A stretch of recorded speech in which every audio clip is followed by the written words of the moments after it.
Hi everyone, want your presentations to match your personal style or company branding? In this quick guide, I'll show you how to fully customize the themes and branding in Gamma AI. So let's get started. First, all you need to do is to start by opening an existing doc or creating a new one. And once you're in, click the Design tab at the top of your workspace. Then the Gamma has a built-in themes. You can scroll through the preview different layouts, fonts, and color palettes instantly. And here you can customize your colors, fonts, and layout. Click the Customize theme, and here you can set your brand colors, you can choose your fonts, adjust the spacing and layout preference. You can upload your brand color hex code and pixel perfect result.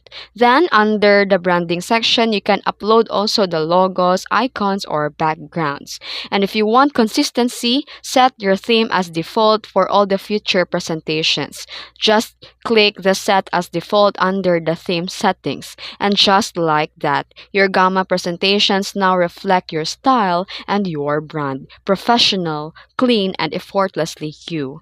And if you found this video helpful, don't forget to like and subscribe for more AI presentation hacks. Thanks for watching.